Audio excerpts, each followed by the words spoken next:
Action.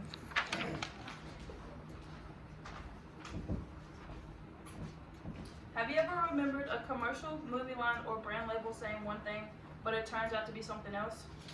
If you have, then you have experienced the Mandela effect. The Mandela effect is a false memory where a person recalls something that did not happen or that happened differently than the way it actually did. In this speech, I will talk about who created the Mandela effect and a few examples of the Mandela effect. The Mandela effect was created in 2009 by Fiona Broome. In 2009, many people around the world remember details about Nelson Mandela's funeral, and the funeral never actually happened. After further examination, Broome found out that it was more than just Mandela's funeral. The only explanation Broome had was that the details changed when we entered an alternate or parallel universe. Remember in 2012 when everyone was worried that the world was going to end? Many people believe that we slid into another universe then.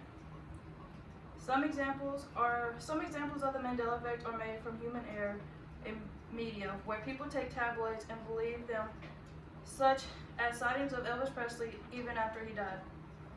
Although many people discard the Mandela effect as false memories or in just human error, Fiona Broome completely believes that we are sliding in and out of universes because there are just too many examples of the Mandela effect.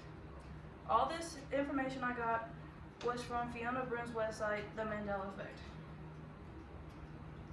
As a child, do you remember reading those books about the family of bears? How do you recall the pronunciation of the bear's family name? Do you remember Bernstein? If you do, you are wrong. It is actually Bernstein. So many people recall the name being Bernstein that this is the most famous Mandela effect and is what has made so many people start believing in it. Some people think that this came from a mass mispronunciation of the word, but so many people clearly remember the spelling of the word being Bernstein that they believe that we slid into a parallel universe. All this is from Fiona Broome's website, themandelaeffect.com.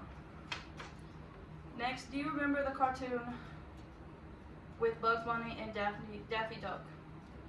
It's Looney Tunes, right? But how do you remember the spelling of Tunes? If you remember two O's, then you are wrong.